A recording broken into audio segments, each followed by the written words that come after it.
Ladies and gentlemen, I am so proud, so thrilled to welcome to this interview series the one, the only, your boy Neuro. What is up?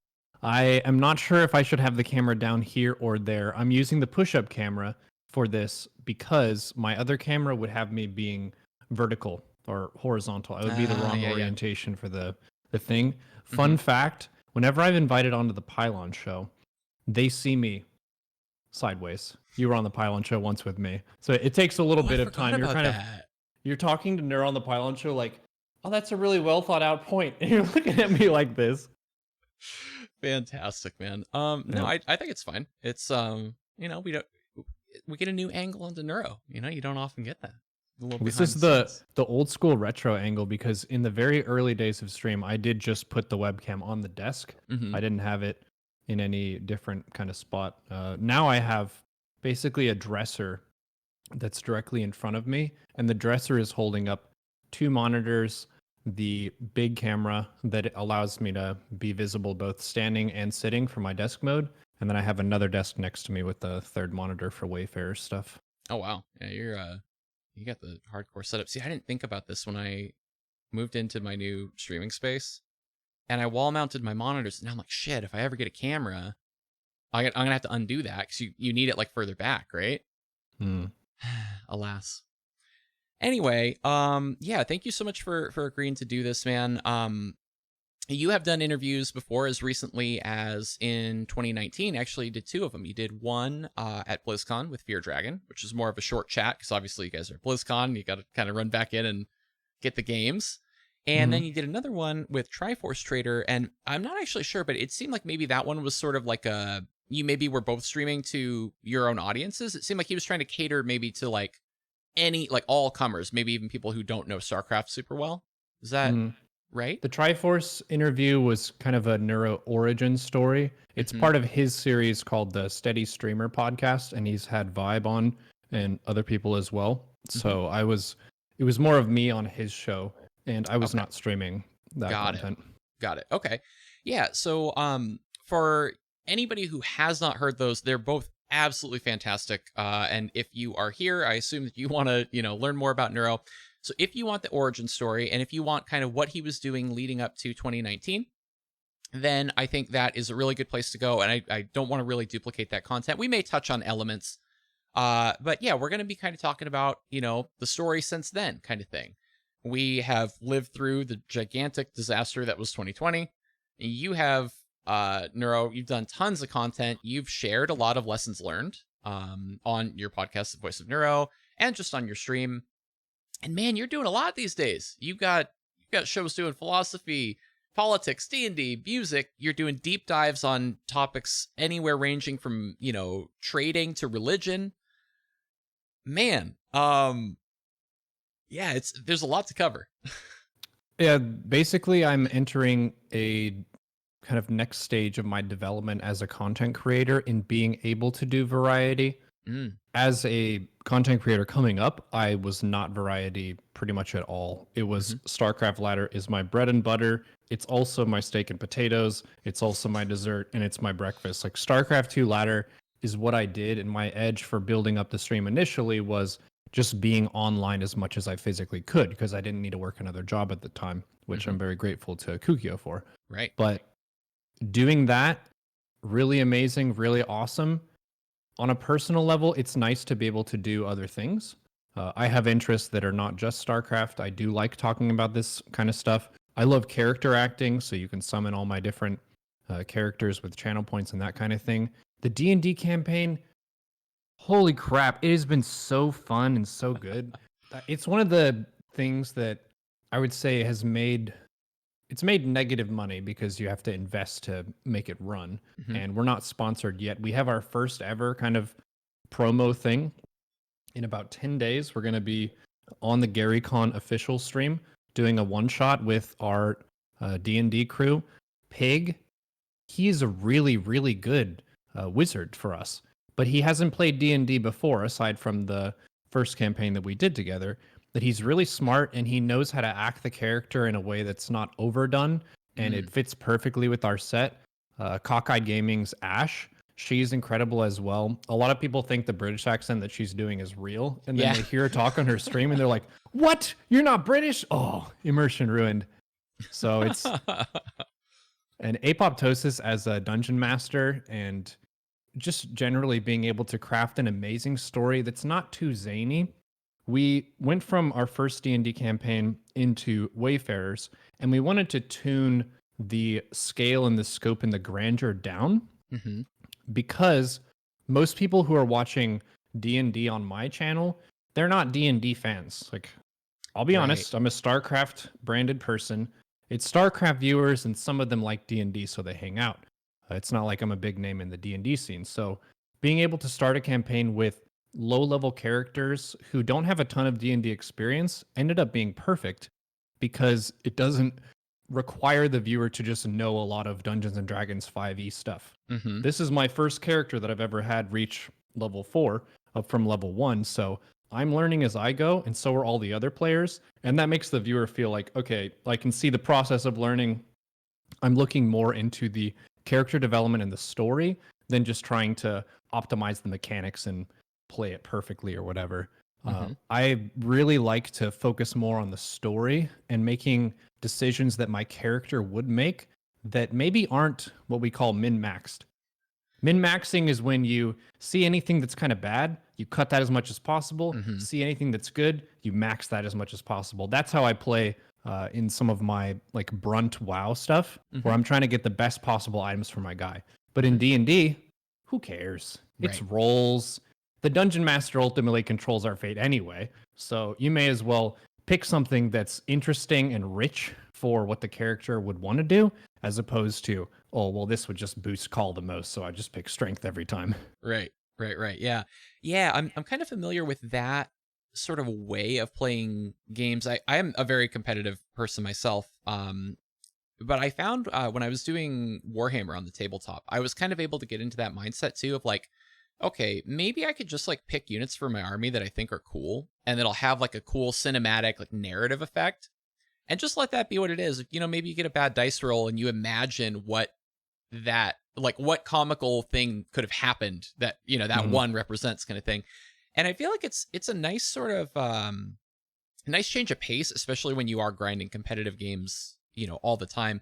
I do want to just acknowledge Artosis and Cobra for raiding everybody over.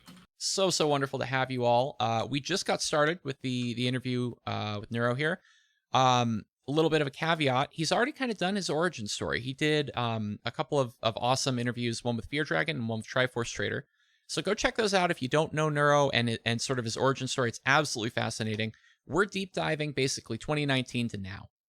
And so we just kind of got started talking about the different kind of content that you've diversified into, and how that's almost it sounds like you're thinking about it as maybe this thing that you've sort of, it's like a treat that you've earned, right? Like you've kind of established yourself, like you are a streamer, you can kind of pay the bills streaming now, and now it's almost like, oh cool, I could do some D&D, or I could do these different pieces of content. Do you think of it that way, or is it more of like a safety net for your brand? Immediately, it's not a safety net. It builds a skill set to where later Mm. on it will be something that you can monetize. Hmm. But the first thing you have to do is figure out how to do the content well. And the answer that people don't want to hear, but is unfortunately true, is you've got to just spam it. You've got to Yeah. crank it out and make a whole bunch of it. So whenever we're starting our Wayfarers campaign, maybe I believe that this is some of the dankest D&D stuff that's out there.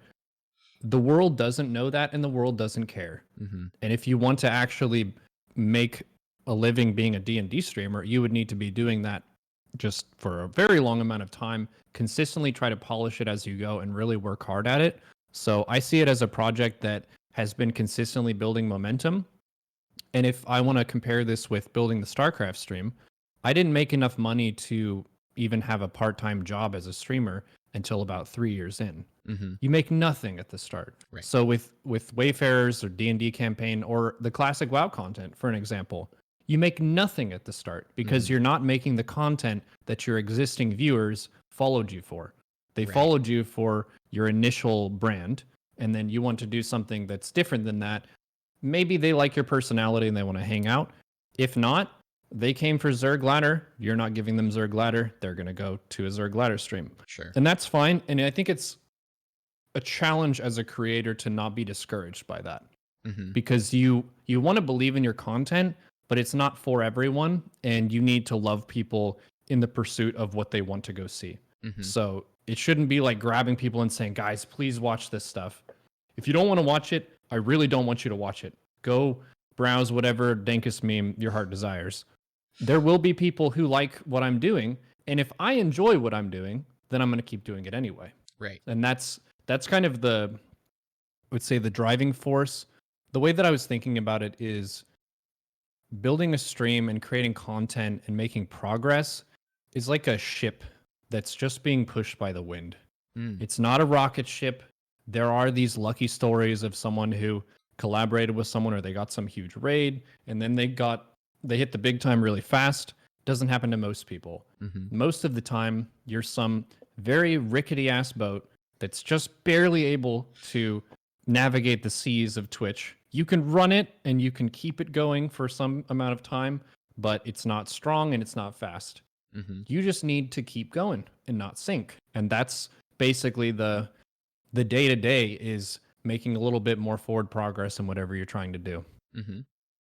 Yeah, very cool, man. I really like this approach that you have, and you kind of touched on it actually in the previous interviews that I kind of keep alluding to, where back then, at least, what you were thinking is you'd recently sort of you felt like you'd fallen into this trap of like identifying as that 1,000 viewer streamer, right? From sort of war chest promotion and different things like this, and you kind of had this renewed sort of view on it where the thing that matters the most is just make the good content, right? Like just make stuff, like have fun doing it. And it was actually really kind of cool to hear, you from 2019 saying that. I'm like, well, shit, he got that one right. Like you definitely like walk the walk kind of thing from then to now. In terms of just, I mean, you said it to me when you're on the archives, like you're into making the content that you think is good, and you'll reach out and do these collaborations with people if you think that it's worth making. And it doesn't matter if, maybe D&D or world politics or whatever it is isn't raking in the money that just playing another 2 hours of ladder would. It's about making stuff that you're passionate about and about kind of investing in bringing up that level of quality and having a good product, which, man, so much respect for it. Oh my gosh. Yeah, it comes down to value. Value is a really important assessment for a content creator because you are, as a business, providing something to the viewership. And it can be entertainment, it can be education, but it should be some tangible value that you can describe. A common trap that especially new streamers will fall into is they'll think that just their personal nature of being funny and interesting and cool means that their stream automatically has value when they flip it on. Right. Yeah. To a very small extent, it does, because everyone knows stuff that people don't. You're an interesting and unique human being, and that's all cool and well. But you, as a business person, need to have something that's punchy and clear that you are delivering right now. This is the thing that I'm doing right now. With ladder stuff, I'm delivering high-level gameplay with active commentary. That's the bread and butter. There's value in the gameplay, there's value in the commentary, and then sometimes it's funny, so you get some entertainment value. One of the things that is really difficult to do, that I have better sense of moving into Burning Crusade, is making WoW fun to watch. The game has so much tedious stuff that is really not interesting. I came into this thinking that it was going to be the classic phenomenon all over again. Like when World of Warcraft first came out, it took the world by storm. Yeah. All these people who don't normally play games, they're really into it. And that game is coming back. So a lot of us who played it back then were like, holy crap, we're going to have a Pokemon Go kind of thing. Yeah, where yeah. people recognize the brand and the name and they want to get back into it. But holy heck, is classic WoW grindy. It's very tedious. A lot of the stuff just requires raw time. There's very little skill. There's a bit of skill, but if you're comparing it to StarCraft, it's maybe like 1/10 the effort of a ladder match distributed over 2 hours of your time. And you're just doing some small process and chipping away at a problem that allows you to prepare for stuff. It's Hmm. so much like life in that sense, but in terms of making content with it, it's really hard because the content has to come from the banter. Yeah.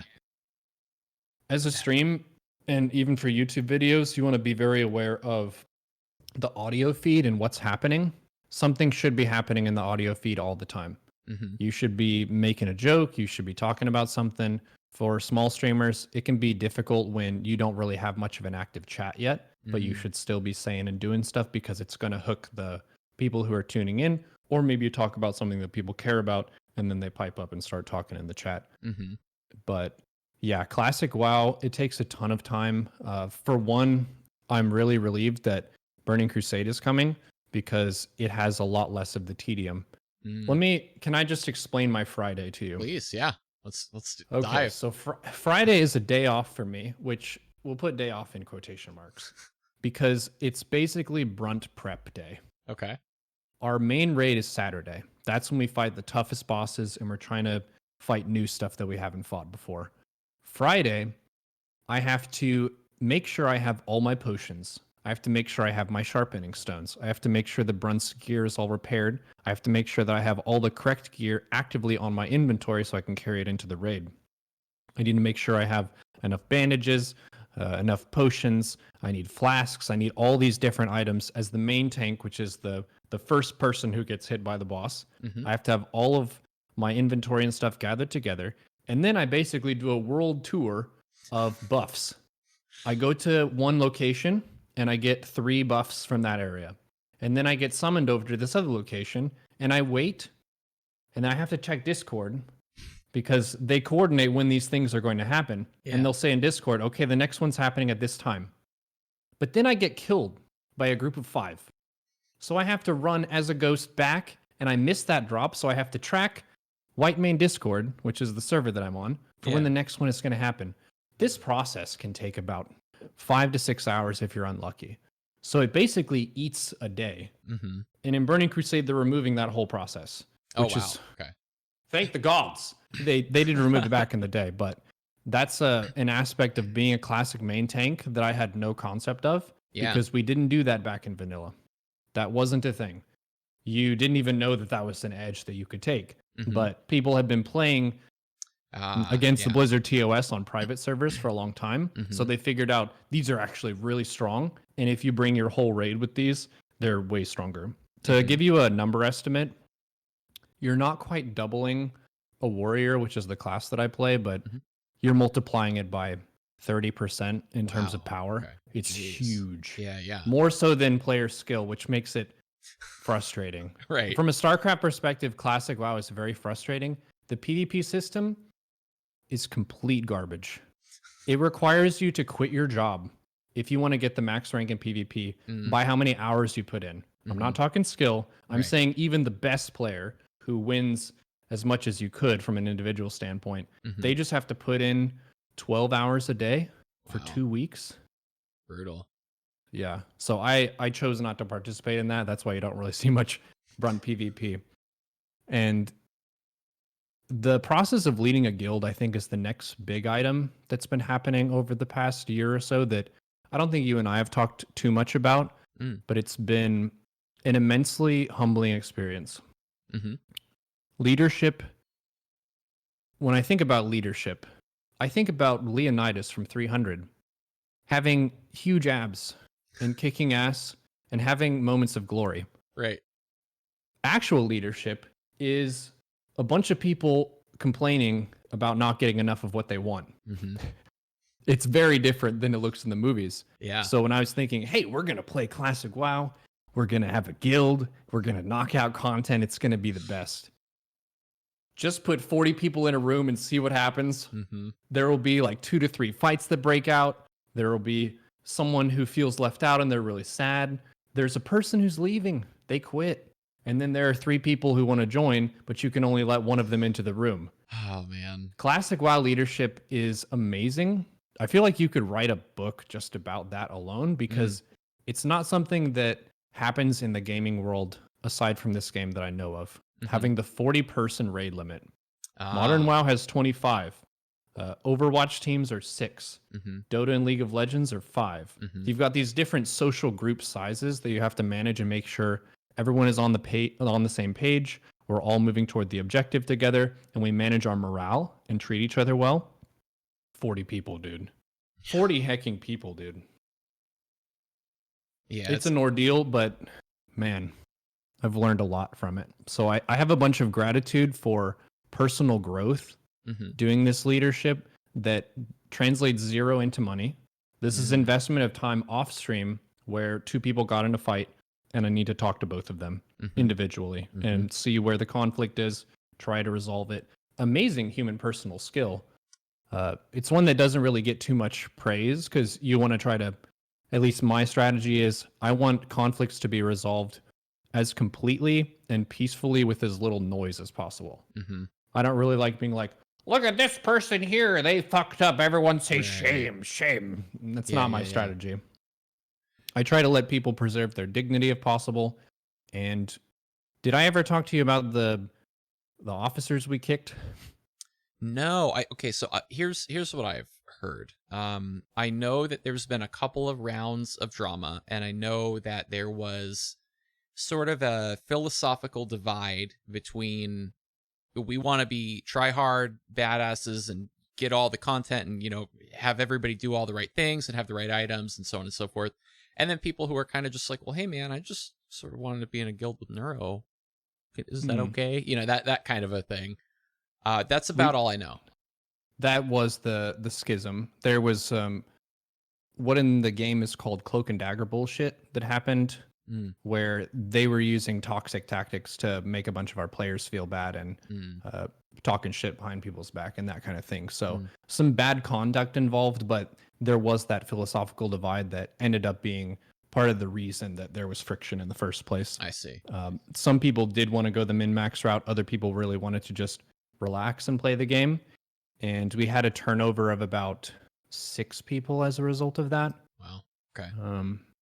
But that was a really interesting lesson for me in knowing a personal weakness, in wanting to see the best in people. The way that I've described it is I look at people like you look at Darth Vader, where even if they're doing some bad stuff, I believe against the Emperor, against a greater evil, I think there's some good in everybody. And I'm ready for that to happen. And I expect that of everybody, which has its upsides. In some people, they just want someone to believe in them. And once someone does, they feel very jazzed up and empowered so they can kick ass. I want to be that voice of encouragement, but some people actually just want to betray you. And that's a tricky thing in life where I would like there to be a redemption arc there, but there isn't always. And I learned from one of my friends, actually, if I could give a shout out to Apoptosis. He is very measured and clear in how he sees things. I would say he doesn't quite have the same Darth Vader bias that I would say I have. So he helped me like reason through it a lot. And that's the kind of decision that you're faced with where you really want to make sure that you're not overreacting in anger. Because I was really upset, I was really angry, and you're with a group of people who all see a situation that's very chaotic, and you're trying to say, are we making the right call here? Because this is a serious call. It impacts a lot of people, and we're going to have to stand by it. Is it the right thing to do? I think yes, we did the right thing. We preserved what is the most important part of the guild, which is respect for other players. Above all other things, me as Neuro, I'm still doing that as Brunt. Respect comes before all things. So if you make another human being in the guild feel bad about themselves when they don't deserve it, that's the worst thing you could do. I don't care if that person maybe is 10% behind the others in their class. That's fine. They're still hustling. Maybe they're not hustling the fastest, but it's good enough.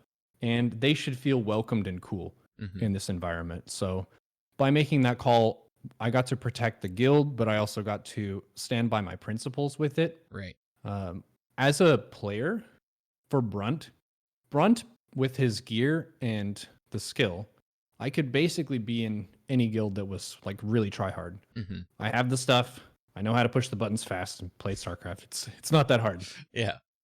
But this is so much better. Getting to be with the people that you love Mm-hmm. and that opportunity to run with them and to share the moments of that first boss kill with all of them. Yeah. And they're your friends, and the friends that stick together for years, that's what you want to be sharing moments with, because then you can talk about the memory 3 years later. Mm-hmm. So I feel very good about the decision to be the main tank, be the guild leader. It is a mountain of time. Yeah. A huge mountain of time. And that kind of ties into my StarCraft progression as a player and what this past year or so has been like. Did you have any questions about that? Yeah. So my biggest thing there, I almost don't even want to derail yet with that because I have things I want to ask you about. WoW. But we Okay, can go hit there it. if you want to go there. Let's go WoW first. Okay. So I don't have an extensive WoW background, but I have an incredibly extensive MMO background in general. Including some not like, I'm the guy guild leadership, but some, co-leadership and some, other instances where I'm like a pretty diehard regular who's just always online and, get things handed and whatnot. So I kind of saw you walking into this trap a little bit where you're like, oh yeah, it'll be fun. I'll just do it on the side. And I went, oh boy, he's really in for it. But as you say, I mean, there are so many really cool things about it. One of the things that jumped out as I was listening to you kind of tell that story is I would enjoy, I think in the way that you described, enjoying the personal growth of like, let me do this conflict management, let me do it quietly and in a principled way and so on and so forth. I do not think I would enjoy doing it as a streaming personality, even if I were having those conversations, the hard conversations offline, right? Like certainly you're not going to do that in front of 1,000 people, but even the fact that like, if one of those two people doesn't like how that conversation went or the outcome of it, that they can come back to chat and flame me. Like, I guess this is getting, you talked about your Darth Vader bias. A bias of mine is not wanting to be judged, right? And so like, oh God, if I'm going to get tried in the court of public opinion over how I chose to, rule this thing with this guild, like, oh, that's spooky to me, man. Like, how do you manage something like that? It's really hard. The main thing that made it extra heavy for me was it felt like every decision had way more weight to it, because I'm not raiding with 40 new people I met in WoW. I'm raiding with some friends I've known for 5+ years. So if they get burned by the guild, which is my guild, that's on me. Which is massive. So through a lot of the conflicts and stuff where there are friends involved, it is that much heavier for me. And it's also really tricky too, because I don't want to practice favoritism too much. I want to be fair and true, but I want to preserve my friendships too, which have a ton of value for me. My brother is in the guild, like my only brother, and we haven't gotten to play games before. So being able to navigate that well with him is a big task. We're doing well. I'm super proud of him. He got a legendary item and the guild voted for him. And that was a really important moment, I think, for him to break out of the shadow a little bit, because I'm the older brother, and there's always that process of you're growing up in school, the older brother goes through, the teacher sees the younger brother and says, okay, you're going to be like your older brother. It's an expectation that's not really fun, I don't think. And he's brawn next to Brunt, but he has been a rock solid officer with us since day one. And he's the kind of person who I think shares the bias of he doesn't really like being judged either. He wants to be on people's good side. So very elegant with how he carries himself. He's never talking shit about people, never gets into fights with anybody. So we ended up having him be loot council lead for a period of time. And that's a really tough job. Because people really want their loot. They feel super strongly about it. A lot of people say that loot is the hardest boss of WoW Classic because the items are so powerful. It's different from some other MMO games when they get personal loot, where people just get their stuff. You kill the boss, you get your stuff. With this, you get 3 drops and you have 40 people. So you have potentially 37 people who are upset about any given decision. And being loot council lead, he handled that really well. He was very just and true and transparent with stuff. We did have a whoopsie-daisy. I think one of our officers may have done a deal and a steal and gotten a super strong item, Oh wow. which that burned a few people. There was a guy who quit the guild on the spot. Oh As my soon as that gosh. happened, as soon as the guy got looted the item, Yeah. boom, he's out. No So way. it's because he was promised that he was getting it next. I And see. the person who got the item, who received it, was the Mhm. one who promised it to him.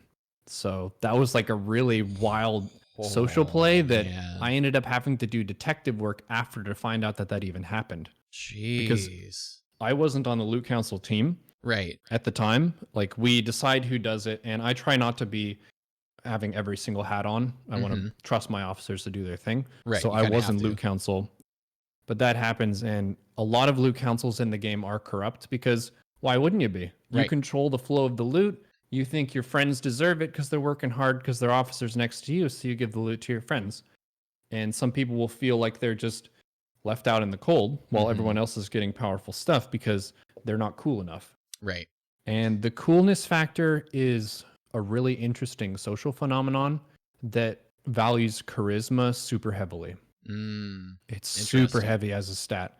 I'm thinking like the way that a high school cafeteria kind of ends up forming cliques based Mhm. on who has a lot of the desirable traits. In high school, it was basically the huge guys who hit puberty first and were varsity football players. Like, that's the highest social rung because they Mhm. could beat up anyone else. Mm. And then you've got the cheerleaders are the highest social rung because they look conventionally beautiful and people want to celebrate them and stuff. Mhm. Mhm. So seeing those things play out in classic WoW, people who have a really smooth voice and a good Mm. sense of humor, Mhm. good microphone, they're really funny. They get a lot of friends and a lot of trust from people. Huh. When charisma is a morally neutral quality, it Mhm. doesn't mean that you're a good person. It just means that you make people feel good when you talk. Right. That's it. But that ends up being a huge edge with being an officer and also being in loot council. A lot of the people who are in comms, they aren't as funny as some other people. Mm. Do they deserve loot? Yes, because Yeah. they're showing up. Right. They're showing up and they're doing their job.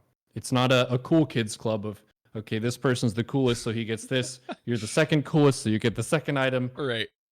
Man, it's really difficult to balance all those different things. We have so many cognitive biases that are baked into our psychology just by our neuroanatomy. Mhm. Uh, and Classic WoW reveals a lot of those things because it doesn't have Yeah. as many bumpers of this is toxic and terrible behavior, so you can't even do this as a move. Mhm. In Classic WoW, all bets are off. Yeah. There are no bumpers in this game. It's a social game more than, I mean, there's mechanics, but when you have to, and you're essentially a small military at the point where you're Yeah. talking about 40 people, right? Like it's, and all the skill sets are the same.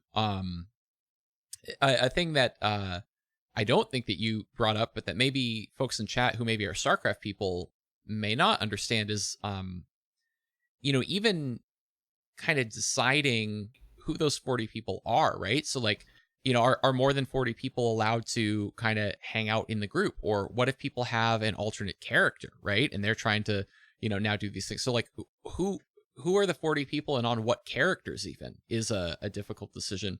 Something that stuck out in my mind as you were talking is that your experience here differs from mine in the sense that every MMO that I've played seriously, every PvE MMO that I played seriously, the organizations had some kind of like point system where it's like, if you attend this thing, you get, one DKP, this type to reference the old meme. Um, but it seems like either in WoW or in your guild specifically, you've chosen not to do that then? We, this is another meme that I would say, moderately embarrassed about. Okay. We have used 5 different loot systems. Apparently, this is something I probably should have researched ahead of time. But when the game came out, there are a bunch of different MMO loot systems. So I don't know about that. I've only ever been a PvPer, really, in like the competitive capacity. Mm-hmm. So for PvE stuff, never had to make that decision. We started with EPGP, which is effort point, gear point. you get more effort points for showing up. Whenever you get gear, your gear point goes up. Mm. What you get is decided by your ratio of Mhm. EP to GP. Mhm. This is a fairly egalitarian system, but it really, really messes up certain roles, especially if it's the lone person in a role. This really messed up my brother because he Mm. was our only healing druid. And that meant that he was forced to purchase every single upgrade that he could get and pay a really heavy cost. Mm. When other people, say there are 5 mages, they get those items at a fifth of the pace. Mhm. So they have a good enough ratio to get weapons. So they Mhm. could invest in weapons and he couldn't invest in weapons. Yeah. So we see a problem with this loot system. Another one is that system doesn't have any choice. The player can't say, I really want this item, so I want to indicate that with like a higher DKP bet. Mhm. Like loot is loot. You Right. can't really decide too much. So it felt like being on a loot carousel. So we changed it. And what was suggested was loot council on top of that. So we could just give the weapons to people. And then for the rest of it, we EPGP. Mm. That was fine until the whoopsie daisy that I told you about, where someone was Right. promised an item and then took it. And at that point, we said, okay, EPGP is not fun, and the loot council has made mistakes. So we're going to make all the loot council sheets visible. We use spreadsheets for this, and now they're public spreadsheets. They used to be just the loot council spreadsheets. Mhm. So that was a step, but it was so complicated because we didn't have the whole loot council present to every raid. Our main raid is Saturday, but then on Sunday, who does it? Who does the sheet with Mhm. all this loot? Which rules do we follow? Are we doing soft res? Are we doing loot council? Are we doing DKP? What is it? It was a tangled mess. So we Yeah. went from EPGP, which I would say was painfully boring, to loot council plus DKP, which was a tangled mess and overly complicated. We were really trying to fight for fairness and transparency. So in my defense, in our defense, I think we were trying our best. It's a very complicated problem. Indeed. We ended up having a conversation. There was a group of about 6 people who wrote up a post, and they pulled me into voice comms. They were like, Brunt, we need to talk to you about this. Okay. And they gave a bunch of different reasons why the loot council plus DKP, it was overly complicated and it was causing us to make mistakes just by not being able to follow every rule. And that it was also taking too much time. So you have to invest time to make all those decisions. Right. And the more complicated the system, the more time you have to invest. So we did a vote and we said, do you want to just cut loot council and just go full DKP? And people voted yes. And full DKP is a choice that not every guild makes because it doesn't favor skill. It only favors attendance. So the people who they get all the world buffs, they have good hotkeys, they know how to play their class, they're super fast. Those people, they get the same DKP as someone who showed up with no buffs, half consumes, and they don't really know what they're doing. And that frustrates some people. It also doesn't favor the main tank, which is what I am. So I'm basically just another raider in this system. If there's an upgrade from me, we don't just funnel it to me automatically. I could ask for that. And I think if I really asked for that, I think the guild would say yes. But I've taken it as a sort of personal challenge of, motherfucker, I can hold threat. You see the threat meter? Next closest person is at 70%. Right. Y'all trying to keep up with me. I don't need loot. That's basically my stance right now. He's very geared. So lucky getting Thunder Fury. I try not to lose that. Thunder Fury, Blessed Blade of the Windseeker. As a kid, I looked at that item in amazement, like something that was a lightning strike 1 in a million. And then I get one. Yeah. And it is very powerful. If you're looking at items in the game, it just blows any other melee weapon for a warrior tank out of the water. Like it's garbage. So that's awesome. And Classic WoW has a bunch of items with a ton of character that are really memorable. Like you say the name of the item and people have memories and it really resonates. That was one thing that people looked forward to with Classic WoW. A lot of modern games, it's just like some prismatic shit of the nether vortex. It's like some really verbose name and an icon or the model is pretty cool, but everyone gets it. So it doesn't really feel like something that's memorable and meaningful. Right. Thunder Fury, there are some guilds that didn't even get a Thunder Fury. Jeez. The chance for each drop is 3%. Mm-hmm. You have to get 2 different items. 3% drop from Gar. It gives the right half, and then Baron gives the left half, or vice versa. And you have to get one of each. Some guilds just only get one, and they haven't gotten the So other painful. binding yet. Yeah. It's really frustrating putting that much time into the game and not getting it. And so you it can doesn't really only- reward you for pure merit. There's so much RNG. You can only run it, what, weekly? Once per week. Oh, man. Yeah, and you got it fairly quickly, right? Yeah, I got it really fast. I had both bindings before phase 3 hit, and you need a reagent from the next raid teal to complete it. You kind of build the item once you have all the pieces. Yeah. But I got both of my bindings pretty fast, and then we had to wait for that phase to come out. But then we were capped on gold. We just didn't have enough money to finish it. It's that expensive. Yeah. So I think it was maybe 2 to 3 weeks of me holding both bindings and most of the materials, but not being able to afford the rest. Unreal. No. Jeez. But yeah, I mean, I think it speaks to your character definitely, that you haven't kind of pulled the lever of, oh, well, I mean, I'm main tank, or, the experience that I had of that, particularly Final Fantasy XI, for whatever reason, guild leadership would always be like, well, I mean, we got to do all this spreadsheet work and organize a bunch of shit. So it's only fair that we give ourselves like 1 extra point because we're working harder, right? So, a lot of guild leaders do that kind of a thing. And then, of course, when it comes time to bid on, the Thunder Fury or equivalent, well, guess who has more, right? I've been getting 1 extra point a week for doing spreadsheets. I did get prioed for that. Oh, So there was okay. main tank prio, yeah, because the item has so much threat to it. The nature damage that it procs, it hits for 300, which is good damage, but it's additional threat, and that means that every other person in the raid can now push harder because the threat ceiling is higher. Right. So they can pump without holding back. So basically it's practice for everyone to give it to the main tank. So I think me getting it is more so linked to being the main tank rather than being a streamer. Yeah, I mean, I think something like that makes sense when you're doing something where we're talking about a lot of calendar time, right? Not even just, hours in a week, but it's this progression that you're talking about, and you have, one character that needs to get invested into. I think something like that makes sense. But I mean, you spoke earlier about, the different systems that you've gone through and how you could kind of ask for priority. Like, so an argument that you could make now is, well, we've invested the Thunder Fury into me, right? We should continue to top off my stats at every possible opportunity, for the same reason, right?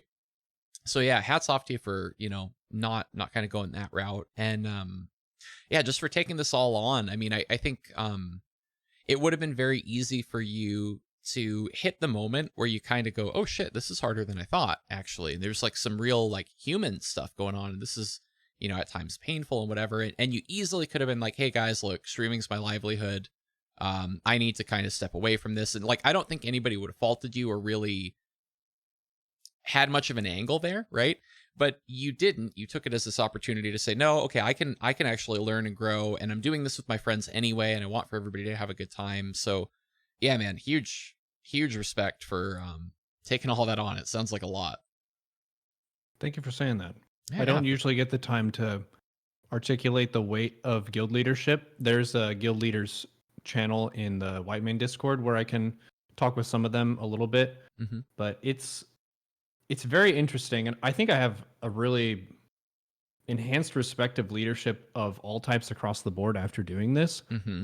For my personal trajectory, I've been very, very solitary and self-reliant, where I haven't had responsibilities of other people. It's just been, what can I do? How far can I get? So this has been really eye-opening, and I can see people in a variety of professions. You're a teacher, you're a CEO, you're a coach, like all those different things have leadership in them. And you don't really know it until you do it. Right. Yeah. Man, deep stuff. Well, I do want to save some time to talk about StarCraft. And I kind of nudged you back into the WoW when you were trying to get us over to StarCraft. So I'll nudge us over there now. One of the things at the forefront of my mind is you've recently kind of picked up playing in tournaments again. Mhm. So is this kind of a is it the curiosity coming out of like I, want to sharpen the old blade? Is it, just good content? Is it a bit of both? Playing in tournaments, even if you don't consider yourself ready to qualify, are a whole different beast than ladder. It feels so different. Mm, Signing up for a tournament, checking the time, making sure you're checked in, wondering if you're warmed up, thinking about your game plan. It's go time, and it's really exciting. So I think people just love to see the results. They're asking about it. How is IEM? Did he play yet? It's no commentary. I talk about the games after, hmm. but people love that energy. And Yeah. a lot of the comments that I've been getting about the StarCraft content have been about the mood and the tone of like Samurai Stream. Mm, I'm not 6K. Fuck, dude, it's hard. StarCraft is very hard. And I'm doing all this brunt stuff and I'm doing the Wayfarers at the same time. And I would like to be 6K, hmm. but damn, people practice a lot and they're Yeah. good. So being able to staying GM is good. I would think that it would be pretty demoralizing if I was not at least there. Hmm. But man, the ZVP meta right now, it's tough. I feel like I'm close. I felt like that for a while, but it's still fun. So even if my MMR isn't my personal best, I'm still having fun. Hmm. And that may be the most important thing to preserve just for the longevity of the content. I Hmm. heckin' love this game. It's it's so honest and it Hmm. feels like you can just be your most ferocious and fast self and you never hit your limit with Hmm. that. Like there's always something more that you could be doing. Hmm. So you feel very satisfied playing StarCraft 2 in a way that other games I don't think can reach. Hmm. With chess, you get the complete strategic control and every match is fully your responsibility in that sense, but it doesn't have the mechanical flex of Right. how fast can you be, how accurate can you be with all of your movements. It's one of the most beautiful games I think to ever be created, Mm. and your common person doesn't really appreciate the beauty of it. When you say StarCraft, most people aren't even aware of uh, a form of competition of that format. Hmm. Right. They've heard of video games. Everybody has a nephew with a YouTube channel. That's Sure. like your stock answer right now. Oh yeah, my nephew has a YouTube channel. It's like, yeah, yeah. StarCraft is a different beast. Right. StarCraft is like fencing while also like reciting some math at the same time. You're doing math and you're fencing people Right. simultaneously, but they're also like trying to slap the shit out of you and they can talk shit to you. So you've Right. got like the manner, bad manner, that whole layer of combat, and then you've Hmm. got the mechanical speed of combat, and then you've got the strategy element of it. Hmm. All those things are running at the same time. God damn, StarCraft amazing. But people Yeah. just think, oh, is that like Warcraft or World of Warcraft? Yeah. It's rough, right? I do. I mean, we have the same bias here, right? So I don't know that I should go too far on this, kind of saying this back to you in my own way, but I can't resist doing it a little bit. Um, it does feel like sort of profound that there hasn't been a kind of human competition that looked like RTS, and there hasn't been an RTS as good as either of the StarCrafts, really, in my opinion, at least. Um, and so when you consider, yeah, I mean, people, do boxing, people do MMA, people, slap the shit out of each other all kinds of different ways, fencing, whatever, and people match wits in all kinds of ways. But there hasn't been that blending, and I will say I think most physical sports have some element of the mental there, and I think most mental sports at least have the element of the physical of how good are you taking care of your body, right? Um, even something like I think back to my years playing tournament Magic, like literally your ability to plan for like playing well for 12 hours straight. Like, did you bring food? Did you sleep the night before? What's your water pacing? Do you need to take a pee break? Like just different stuff like that. But there's not as like neat and tidy of a hybrid as StarCraft, where it genuinely is both of these things at once. Yeah, it is fully physical and fully mental. Hmm. A lot of the mental stuff isn't what a lot of people would want it to be. because it's not huge complex decisions that are being made fast. It's usually a fairly simple decision executed at ridiculous speeds. Mm-hmm. And that's what wins. It's Legacy of the Void really brought mechanical muscle as being a big part of strength in StarCraft. These top players, they're not doing like mind-blowing bamboozle shit. Mm-hmm. It is just raw macro and micro muscles of taking a fight and doing a bunch of stuff at home at the same time. Mm-hmm. So you're attacking and getting stronger simultaneously while also defending your opponent, and being able to manage all of those is really what marks a strong player. Back in Wings of Liberty, it was more builds. You do some build that's zany that no one has ever faced before. So you win.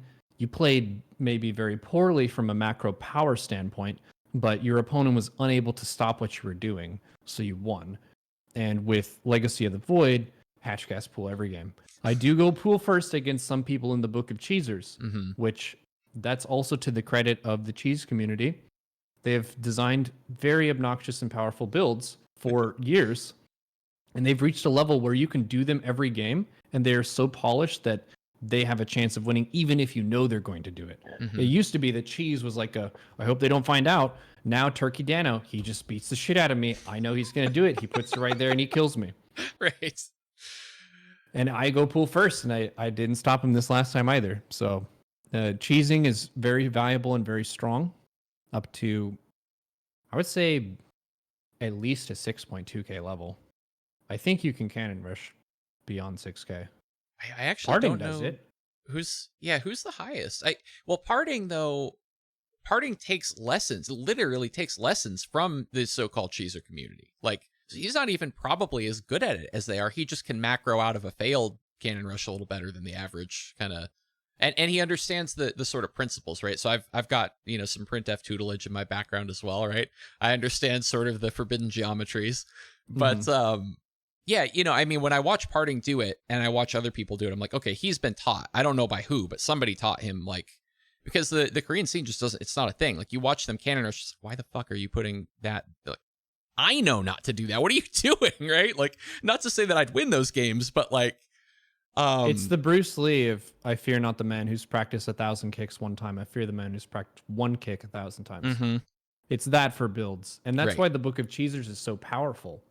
Because if someone actually has a legit cannon rush that can kill me, they have to have done it thousands of times. Because I've practiced defending cannon rushes more than thousands of times at this point. So if you're a first-time cannon rush trier, I will hatch first against you every time. I don't care. My drones are too strong. If you're Turkey Dano printf Parting, I'm pool firsting. Yeah. Yeah, it's interesting. So I think we've talked about what your definition of cheese is, but just for the sake of the audience, right? How do you define it nowadays? Cheese is I think it is weighted based on the commitment level of it dealing damage. And if it's one base, I'm pretty much always going to call it cheese. There are certain builds where it's a very budget set them off balance. Some examples would be the pylon, single pylon double cannon rush that In Control would do to me a lot. That's like very, very low commitment. You still get an expand and a gateway pretty fast behind it. Single probe. I would call it cheese, but it's not really that committed. The double probe, walling off with pylons, cannons, batteries, robo, that whole fiesta, that is a full cheese, and you're super committed to establishing your main outpost there, basically. So you're fully committed. Is it a negative word? Because some people in my YouTube comments have said, why do you call that cheese? It's not really a cheese. Like, cheese is bad and a dirty word that you shouldn't say about my build. Yeah. But as macro players, we need to vent. And that's just a way. It's a way that we can vent. I'll be honest. Whenever I get cheesed, Mauler X actually caught this. Whenever I lose to a build that I kind of am annoyed by, I'll say nicely done or well done. If someone beats me in the most standard macro game, I'll say GG well played. Oh, that's funny. So it's a bit of a way for me to not betray my principles of respect, but still give him a little bit more at the end. I think I've on a couple of real rare occasions I've said GG nice meme, but that felt a little BM and I stopped doing it because it was a little too much. But yeah, I don't know. For me, the ones that are frustrating are like, I don't even mind getting cheesed if I understand it. When someone does some shit that it just blows my mind, and I'm like, I don't even know how I was supposed to know. And then even if I did, what am I supposed to do? That makes me crazy. Like I will just obsess over it for like the next 3 days. Won't stop thinking about that game. And there's no answer, right? Like the best I could do is go take it to like a grandmaster player and be like, help, like, please watch this replay. Shout out to Hearthstone for is it Imba or do I suck? That's a very good concept format. Yeah, he's fantastic with the branding, man. Mm. I gotta tell him that because I have so much respect for some of the stuff he cooks up over there, man. Lambo has been a godsend for me. His content is basically right what I need as a player, where he's top GM EU and he's talking about how to respond to the pro block stuff, and I'm writing notes because I didn't know any of this. Yeah. In terms of my like really heavy and strict focus of the most precise top level timings, that would have happened when I was at the team house in Atlanta with Polt and Violet, and I was top 50 GM at that point. So I was devoting my entire life to how kick-ass can I possibly be at StarCraft 2. My strats were almost always the same and super polished, and I played super standard. And that's basically my comfort zone as a player, is I like to be able to be ahead of you and stay ahead. Just get more stuff and always be ahead in technology, and then have some aggressive options to hit you. How do you think about sort of, and we're really getting into the weeds here on StarCraft stuff, but I'm so curious, I can't help myself.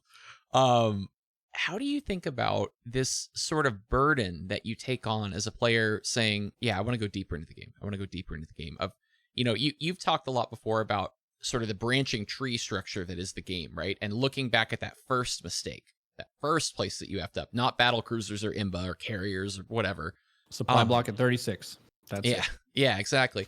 So how do you think about that burden that you incur though when you say, okay, we're on, 150 supply and I'm ahead of you, right? Like you should be on 150 supply and you're not because I navigated the game here and I am, but I'm going to go further, right? And now there's more weird angles where somebody could catch you out. Somebody could do something unexpected with their tech or expand in a place you didn't see or whatever.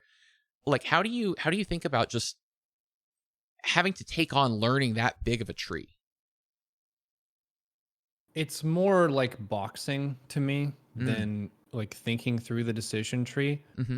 In terms of my, I would say, cognitive style, it's a very intuitive StarCraft style where I'm not as much of a planner as Printf, for example.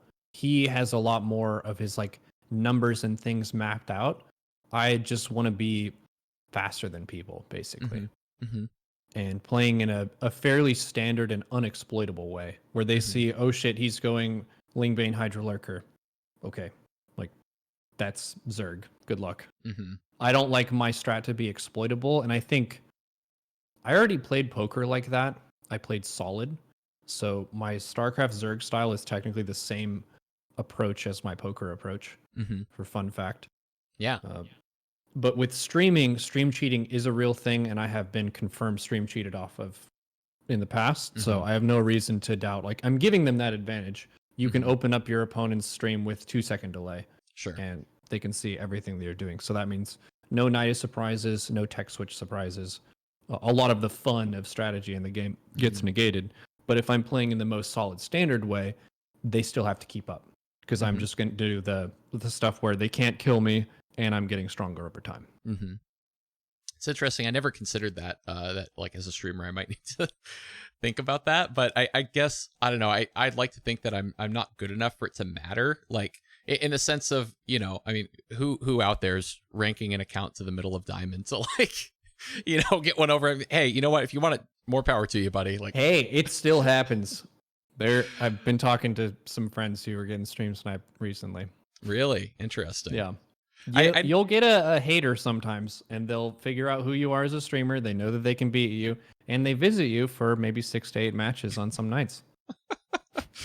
Yeah, I mean, I've had a couple, different little run-ins and stuff, but the majority of the time it's like a buddy, right? And they'll drop the stream snipe, and then half the time they even leave the game after you GG, or different things like that. Mm. Welcome in everybody from Marmello Stream. Really appreciate all the follows and love, everybody. So okay, talking about the tournament stuff, and kind of ramping up the content in the sense of I've heard it in discords that aren't even your Discord, where people are like, hey, Neuro's game is on in 10 minutes, are you gonna watch it? And like people are like, there's like a chorus of voices that are hyped about this. Have you changed anything about your preparation? Are you kind of on the same sort of track with that? I know you're doing Samurai Days, and I know before you were thinking about like sleep schedule stuff as well. Yeah, so the preparation for Monday and Tuesday is now quite similar. I treat the morning with a lot of respect, where I don't want to be troubling myself with that many things that are not StarCraft. I want to be thinking about, how is my form? What are my strats? Can I watch a replay of Cyril or some other top player? And it's a very it's called Samurai. I think of it as you're waking up to duel someone, and you're going to duel them at dawn. You live or you die. And you want to fight in a way that will please your ancestors or something. So I like to treat it with that gravity, and it does make me feel kind of faster at the end of the day. I can feel it.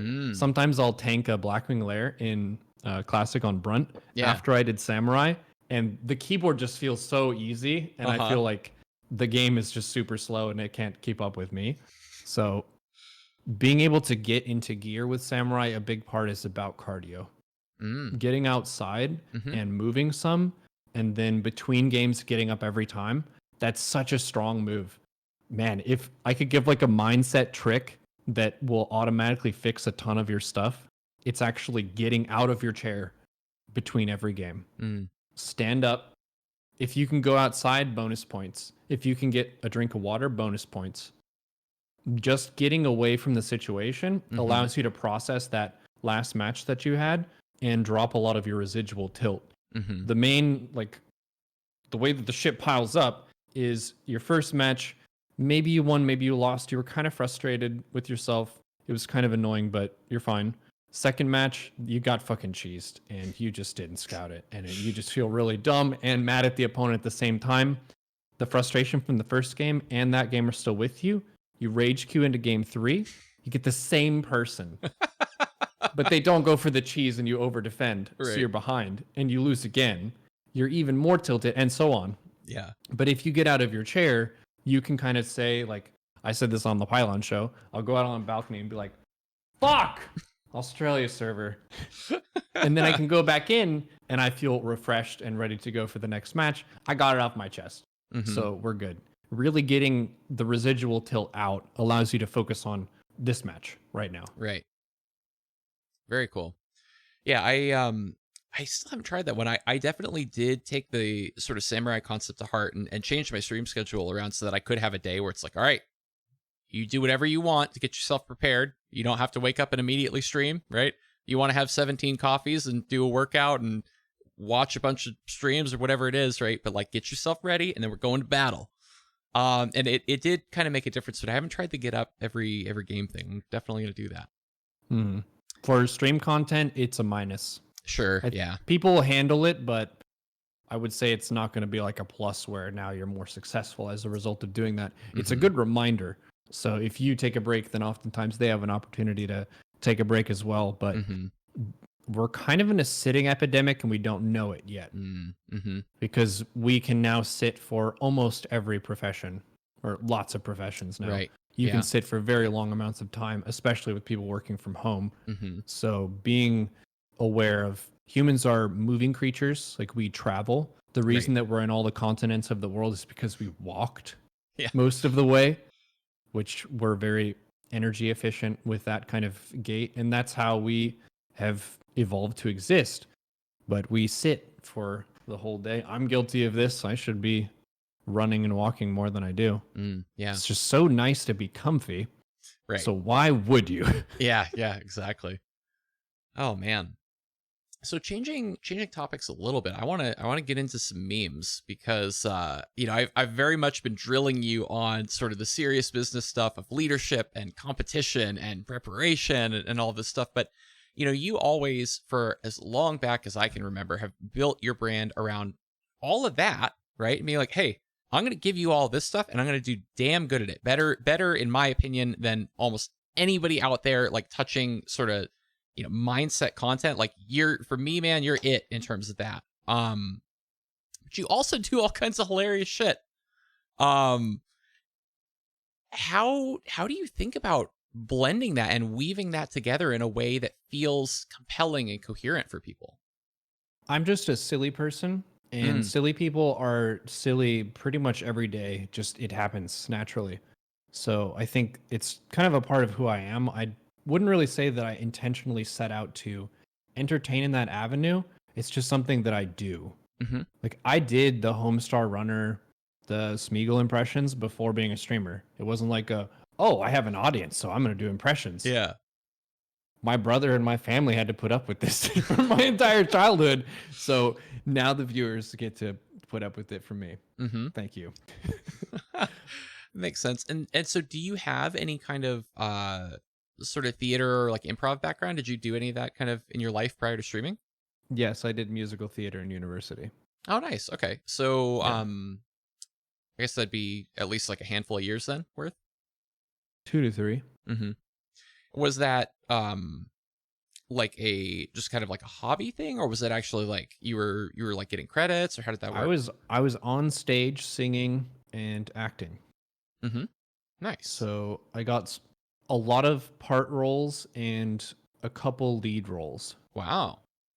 I got to be Jeez. Mr. Hyde for a couple pieces. Oh, that's Our kind of cool. university, we couldn't afford to get a full show because you have to pay for the licensing, and it's like tens of thousands of Mm-hmm. dollars, I think. Mm-hmm. And they had a very small arts program compared to their math and science, which was the big part of the university. Mm-hmm. But I got to do a couple of Mr. Hyde. Got to have a retractable knife and stab someone with it. That was fun. Yeah. Uh, I was Pseudolus in A Funny Thing Happened on the Way to the Forum. I don't know that one. Something familiar, something peculiar, something for everyone to accommodate tonight. Basically, that.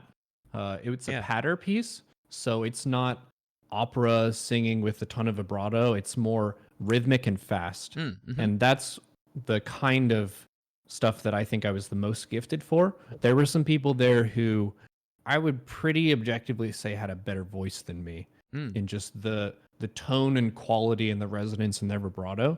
It just seemed better. But I like the snappy and rhythmic stuff, which I think fits in with StarCraft and Zerg really well. I Yeah. like those kind of time-oriented things with regards to music and mechanics and that kind of Mm-hmm. stuff. Mm-hmm. But Rubber Face was also the other gift that my director said that I had. I Uh-huh. can just contort my face into a bunch of different Ah. wild Uh-huh. expressions. That's why you have Neuro W and Neuro U and all those kind Yeah, of yeah, things. yeah. Oh, that's so interesting. So, yeah, I mean, those obviously, yeah, definitely are valuable when you're on stage. One, to be able to get the right expression, but two, to be able to really like put that expression in bold, right? And really kind of sell it across, distance in a room. Yeah, that's Mm. way interesting. Yeah, So, projecting your voice is one of the coolest things, and I would need to give a shout out to Skyrim. mhm. Super fun game. Being the Dovahkiin, being able to shout, use your diaphragm. Yeah. Have you ever in the mountains tried to do a foos? It's so fun. And if you think about it from like an animal nature perspective, Yeah. that's a representation of your size and your strength and your Mm. courage. And it scares animals. Like that's why lions roar and animals make these growls and sounds, is because they're communicating like how ferocious they are. And if you can just like really use your diaphragm, use your full chest cavity and really project, you can make a lot of sound. Mm-hmm. Being a human is a pretty good card deal. Some would say it's BIS. It might be the best thing that you could get on Earth presently. It is pretty good, I will admit. So, I mean, I have to imagine that background helps you now as a streamer, right? Just even in terms of like, I mean, you can't read the room in the same way that you can when you're up on stage. I did a little bit of it in like middle school and at the beginning of high school. And I was never very good. But it still feels like the ability to command attention or to track, okay, am I hitting the right sort of beats here? Am I being entertaining? Like, do you feel like it feeds in for you at all? Mm, yes. I think it's another dimension that the content can take that's pretty important for broadcasting. And that's part of why I'm really happy just doing this.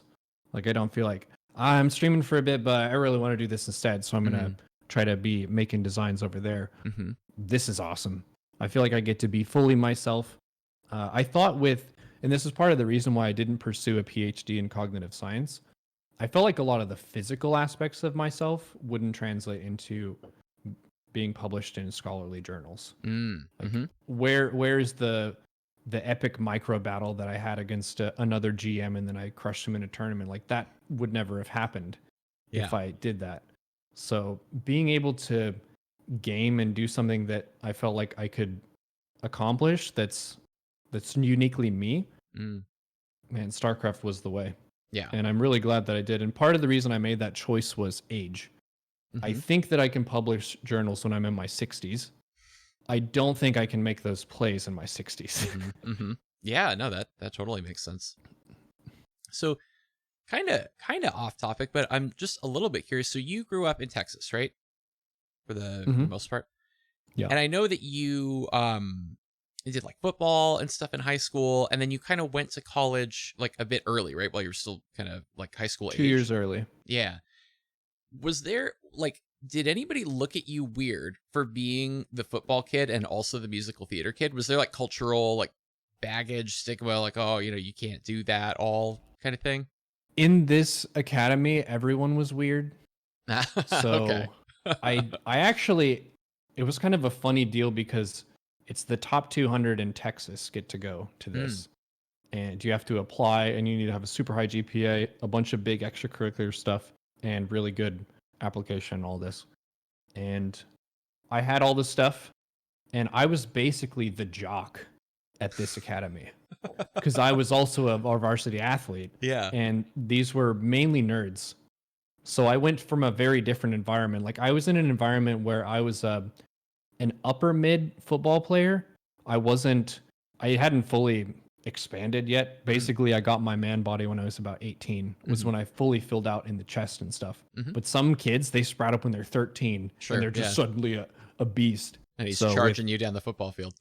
Yeah. That definitely shapes which kind of social rung you fit into. So in that instance, I was a nerd among jocks, and then I became the jock of the nerds. Interesting, huh? I mean, I guess that gives you some perspective too, so that's kind of cool in a way. Yeah. I think sports taught a lot of key lessons about respect. So Coach Roach is someone who I talk about. I didn't make that name up. That was actually his name. Too fantastic. Yeah. But he yelled at us because we were being disrespectful. And he had never yelled at us. He was the nice coach. Yeah. So it kind of scared some of the kids. Like, a lot of the kids would just jack around, whatever. And he was always nice about stuff. And maybe you're not pushing as hard as you physically can, but he's not berating the kids. He was always really gentle and kind. But we were talking shit about the other team we were about to face. We were like, yeah, they're super weak. Their families just spoil them. Like, but they were saying obviously nastier language than that. Sure. And he comes over and he gets down into a squat and he's got his arms out in front of him like he's about to block some attack or something. And he says, "Gentlemen." He addresses us that way and then kind of pauses and gets us to focus. The reason that we are here is to respect one another in competition. You will shake their hand whether you win or whether you lose. It doesn't matter. You will be gentlemen the entire time. And we're like, shit. Coach Roach just yelling at us. Yeah. Which hadn't happened before, but that was a really important lesson, that there was something that was more important than the game.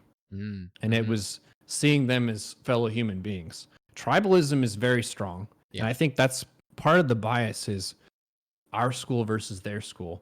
We don't heckin' know them at all. We're going to play them in a sport game. But Right. They go to a different school. I don't know what they're doing in the evenings or what their grades are. Who the heck is that? And you can talk a lot of shit about people who you perceive as being very different from yourself. I think that's one of the things that we struggle with is seeing that universal human. We are humans here. Let's just be on the same team. Mm-hmm. Yeah, it's interesting too, the idea of this, like, I don't know, though I've heard you tell that story a couple times, right? And every time it has the same sort of gravity. Like, that was a really important moment in probably the development of most of the people who were there, right? And certainly it was formative for you. Like, it made, you wouldn't be able to tell that story with the fidelity that you just did if it wasn't seared into your memory, right? And like, I have a pretty good memory. I can kind of recall a story. So I sort of know what that's like, but like, I feel like I was freaking sitting there now, man, like listening to you tell the story, right? And I think that that's so interesting, right? That there could be a moment in time, right? Where, and this guy, like, to be sure, Coach Roach did a lot of work before that moment to set up that moment, right? If he's not the nice guy who kind of lets you get away with a little bit of shit and he's kind of just cool and doesn't, crack down on you too hard or whatever, he can't then drop the hammer when you really fuck up, right? And be like, yo, no, we're not doing this. Like, I had somewhere I was going to go with that and I just lost it. Shoot. It'll come back. Coach Roach was an incredible example. And I feel like a lot of people, they just haven't had a good football coach or a good coach who really saw them as people and tried to coach them into being better people. Right. And understanding that relationship, that there is always something that you can be doing better. And there are people, ideally, who can help you learn those lessons. And I try to have patience with people on the internet who talk shit, who did not have a Coach Roach. Right. Yeah, that's back to your Darth Vader bias, right? A little bit, which, and I would argue that's the good side of it, right? Where you look at these people and go, okay, there's something I can redeem here. I'm going to jump to a different topic because I know it'll help me get back on whatever it was that I just lost. Which is, okay, I talked before about you sort of blending, the humor and the mindfulness and the, sort of like, I'm going to prepare as a warrior and train hard and do all these things. Has that ever been a struggle in terms of like, people in chat being like, hey, I came here for mindfulness and you're giving me memes, or vice versa? Like, is that hard to manage that? Yes.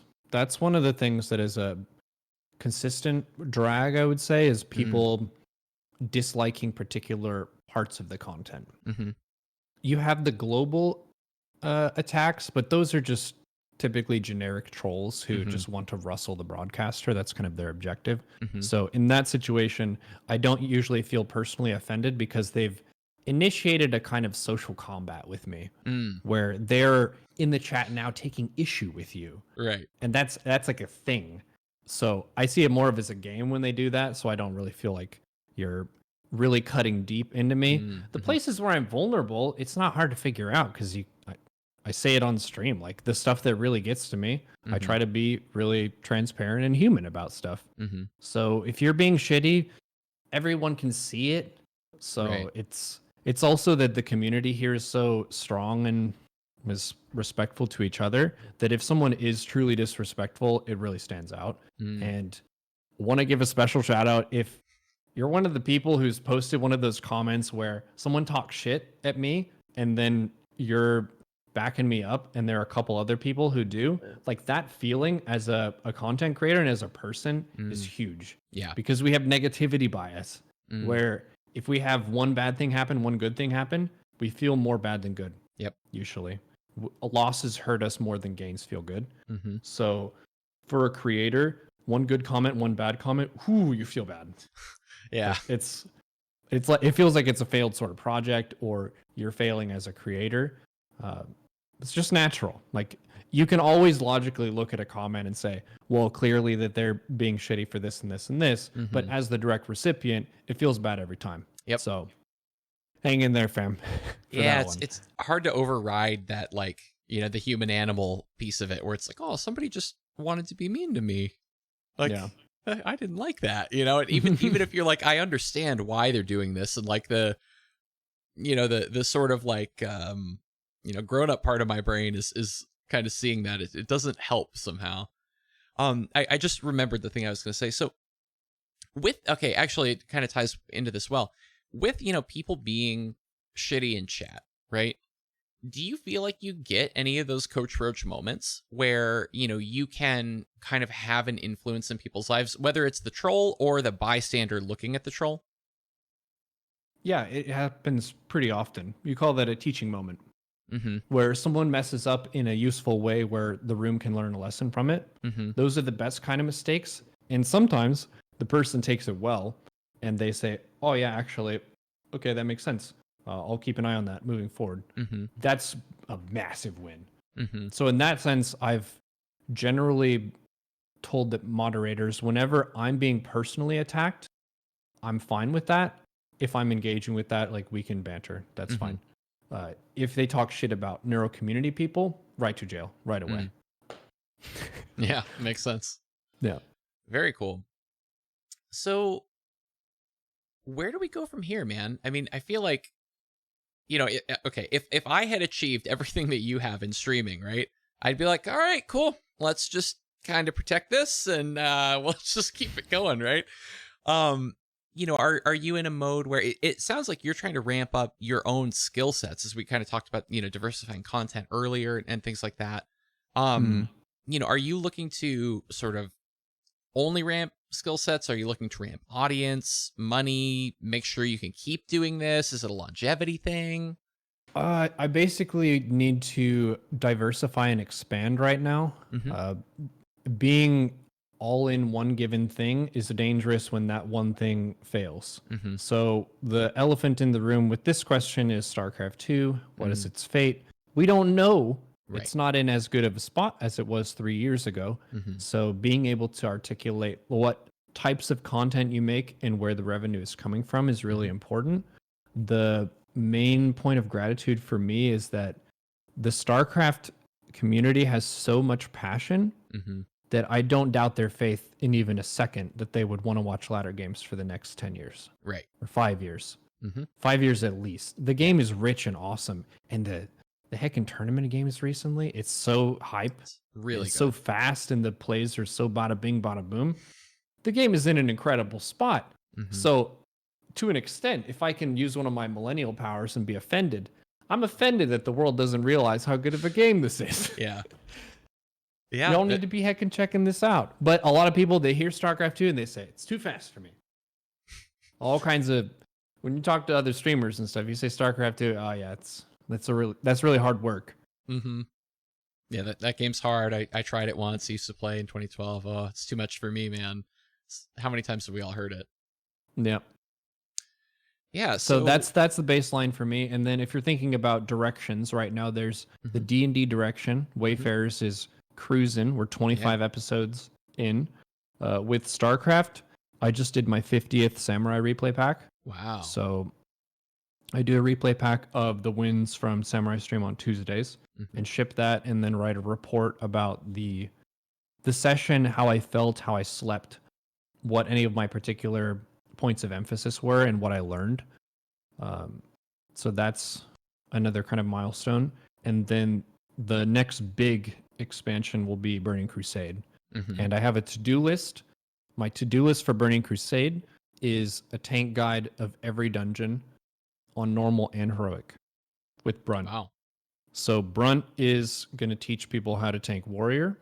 One edge that I didn't even go for because I wasn't thinking about it with vanilla or classic was initiative with each like content category.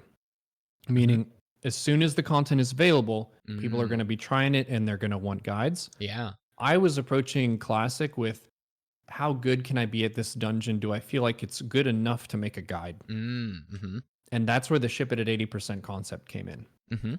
To kind of tie it all back into that point where we started is I was wanting to get Brunt to 99% for a dungeon and then make a guide. That's way too late. Yeah. Because everyone already did the dungeon because they watched the first guide that was out. Sure. So Burning Crusade is coming out. We're going fast.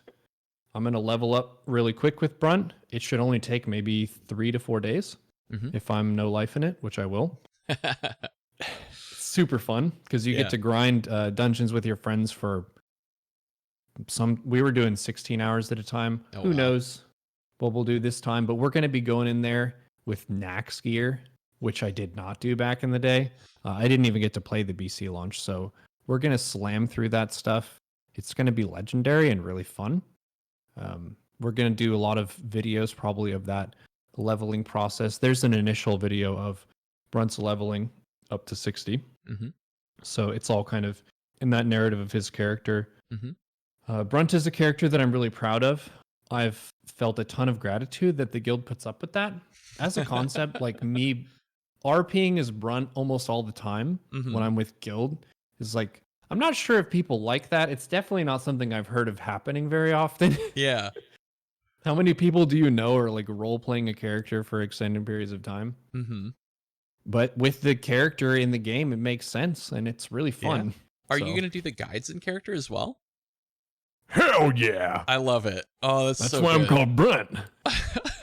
Yeah, I feel like, well, again, it's sort of classic you, right? Where it's like the content will be good and informative and you will teach people how to do the dungeon, but also it's in this voice and it's in this character, right? It's like you aren't getting one without the other, ladies and gentlemen. This, Neuro's got both of these halves to him, and you're just, that's what you're getting. I don't break character till the DVD commentary. All right, so just thinking, again towards the future a little bit.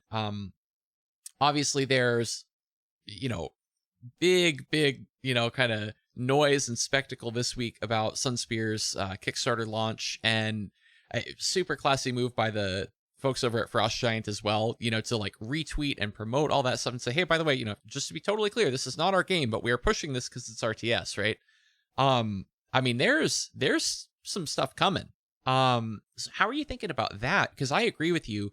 If nothing changes with StarCraft for the next decade, I do believe, like, if the server is still on, there are diehard people who are going to be funding tournaments out of their own pocket and holding events, and the games are still going to be hype.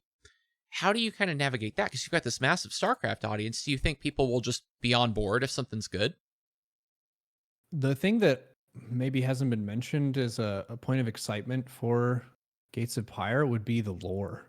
The lore of this game is very detailed. Yeah. If you're thinking about the StarCraft lore, it's detailed and they've written a lot of books about it, but a lot of the concepts are, I would say, very simple kind of fantasy narrative storylines.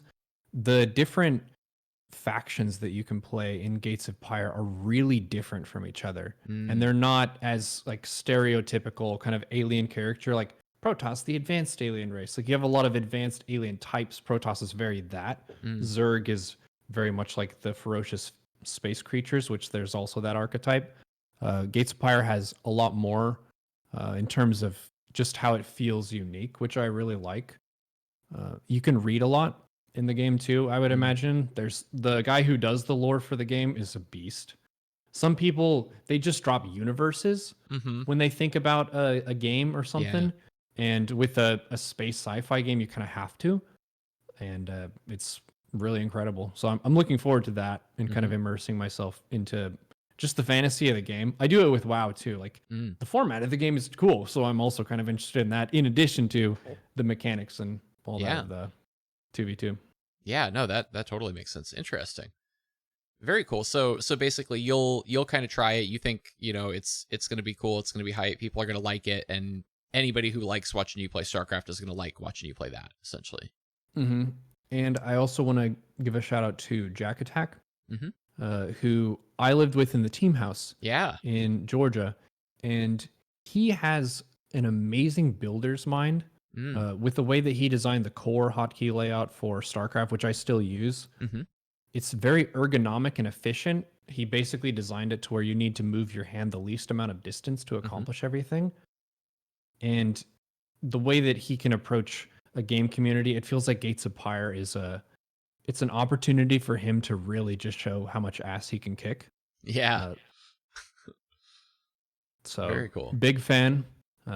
Really excited to see his mind behind the project. It gives me a lot of faith in it too. The StarCraft modder community too, just having that consistent creative drive, which I think is the maybe unsung hero of both StarCraft and any new game that comes out, Hmm. is the beauty of that game comes from what people do in it. It's Right. the people who are making that situation so awesome. Like for StarCraft 2, to see Raynor versus Zest, like they had to be there for us to know that StarCraft could be played at that awesome of a level. Hmm. So the scene is carried by us. So for Oh Gates yeah. of Pyre as well, that game will have its dank memes based on the stories that people create in that community. Hmm.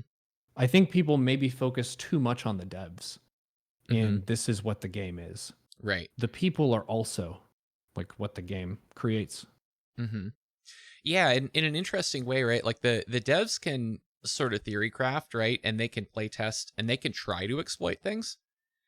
But boy, man, nothing will sort of sift out what is exploitable, like putting $100,000 prize pool on a tournament and watching people rip into that, right? Like that's a different kind of play testing when you sort of crowdsource it and put a big fat prize on it. But with StarCraft, you have to be a full-time professional to compete. Mm, So it's not like they're throwing true, out heaps of money to the masses. We're like, oh, true. there's a StarCraft tournament offering that much. Well, maybe I'll try. No, this you will Yeah. be slain in 3 minutes or less. Hmm. It's not going to be. It's not Yeah, going to be good. that's a fair point. Interesting. Hmm. I don't know. I guess I think about something like Magic, where the pros can and have pick up, a deck that some, scrub brewer concocted in their bedroom, right? And like they're not actually a good pilot of the deck, and they couldn't necessarily compete at the top levels and take down a tournament of that, caliber. But the deck is good, right? And I Mm. can just take it. You could do that with a build order too, and just be like, oh wait, oh, Cannon Rush is really Imba. Okay, I'm gonna steal every trick I can from Printf and be parting essentially, right? Mm-hmm. It's an interesting sort of, I don't know, fun to muse about. Yeah, we chose something pretty niche too, so we can be realistic. It's not like it was made to be a mass appeal kind of game or Mm. category.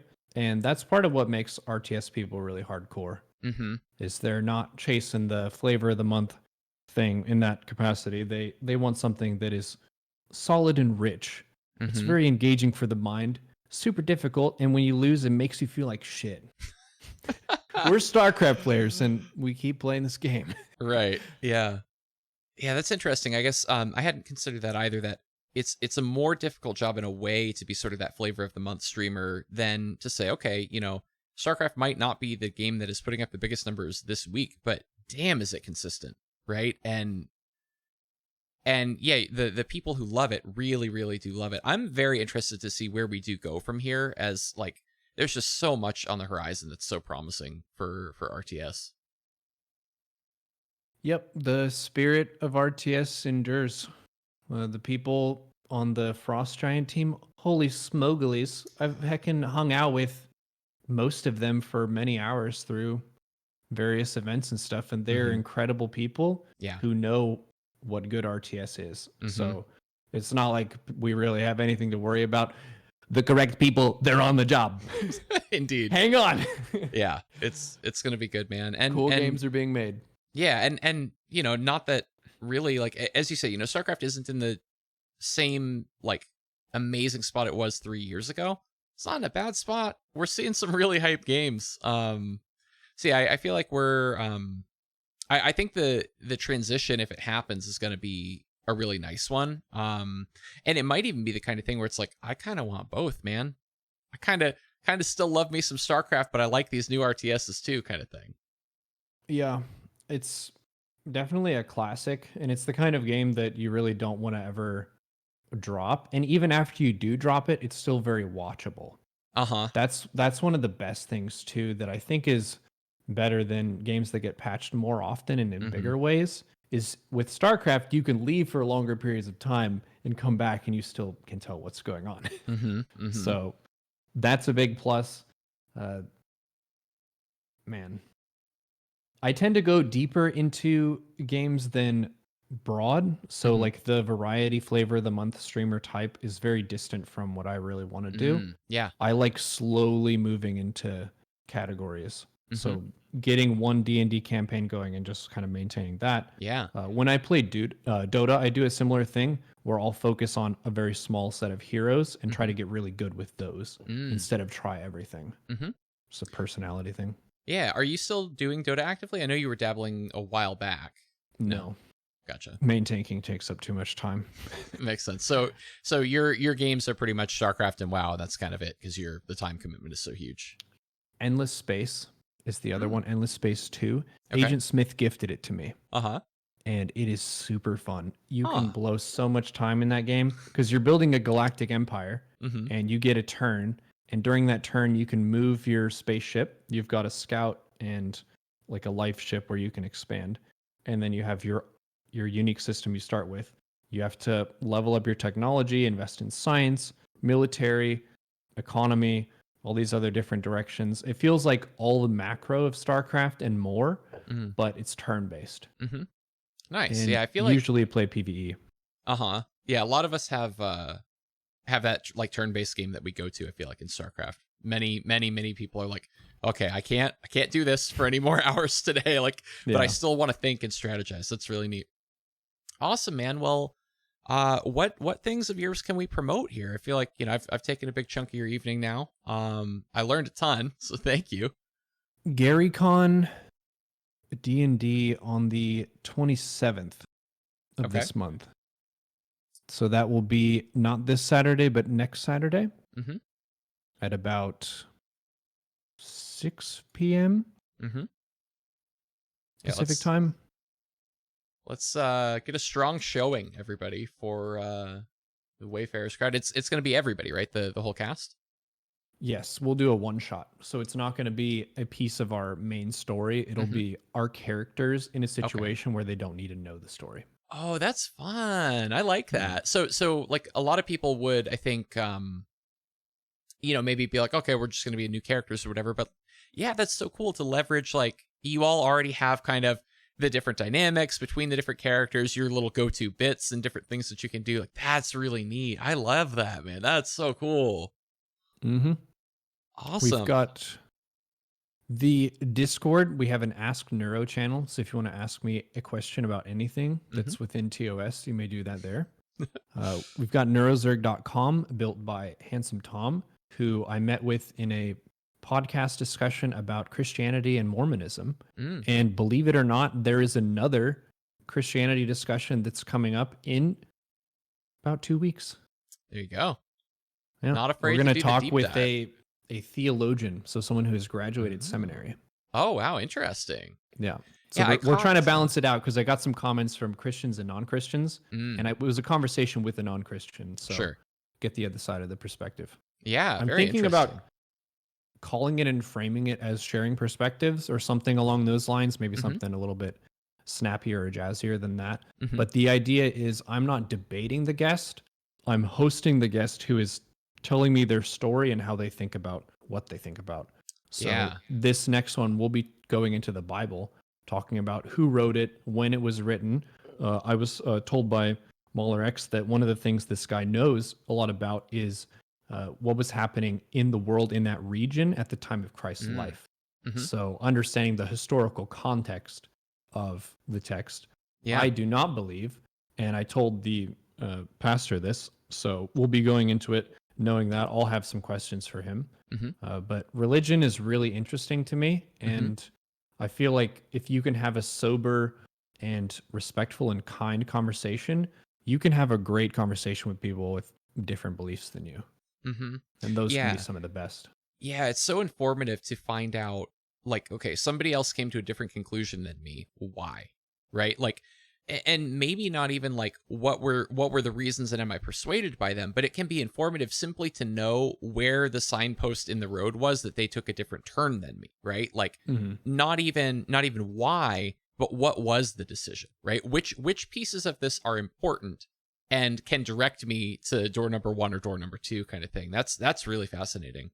Has that been daunting? Again, I'm asking you bonus questions here, but has that been daunting as a streamer to touch sort of hot topics like religion? Yes, in the sense of if you talk about religion and politics, it increases the heat of your chat. Mm-hmm. always. Mm-hmm. It doesn't always turn into a fight, but it increases the chances of a fight happening. Mm-hmm. So a lot of streams have a no religion, no politics rule. In that sense, yes, it does feel like more of a risk. Mm-hmm. And I do feel more spiritually accountable, I would say. Mm. Where if you're talking about these issues of meaning and purpose in people's lives, Mm-hmm. people take that stuff very seriously. Mm-hmm. So you don't want to tell people the wrong thing or give them bad advice. Yes. Set a Yeah, bad example.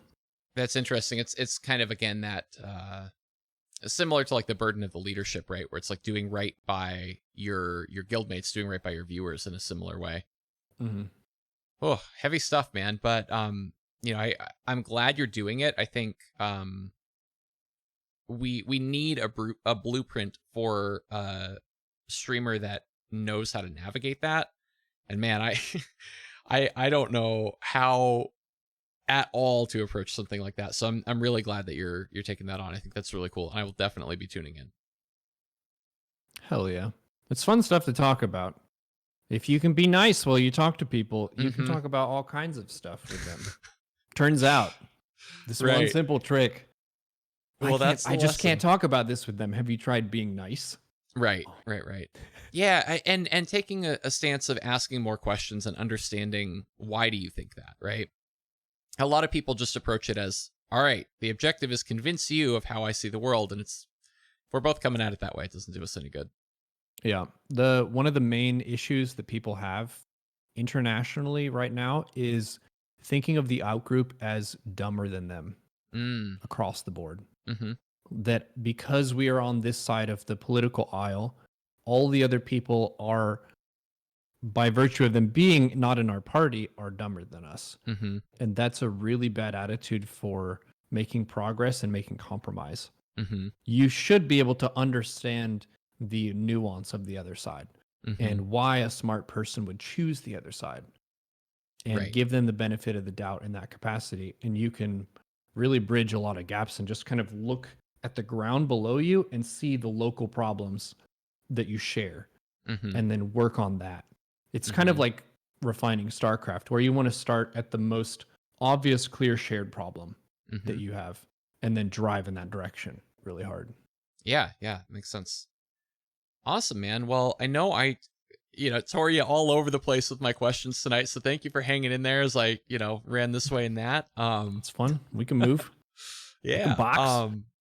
This was fantastic. I absolutely will, try to rally as many of the troops as I can to support you all doing D&D. I always love that show anytime I catch it. So please tune in, everybody. I reckon we'll drop a raid here. And hope everyone has a wonderful evening. Thank you very much, Neuro. Really, really appreciate you taking the time, man. Well, thank you for hosting. Fun conversation. I like this kind of talk where you can just range all over and just do a general check-in. It was helpful for me to figure out where I am, how I'm doing. Thanks to y'all for hanging in there through 2020. Man, we had to ride out a storm together. Oh, we did it. But yeah, it's getting better. Wonderful to catch up with you, and looking forward to amazing things to come, man. Hell yeah. Good luck on the ladder, fam. All right, take care. Be good to each other.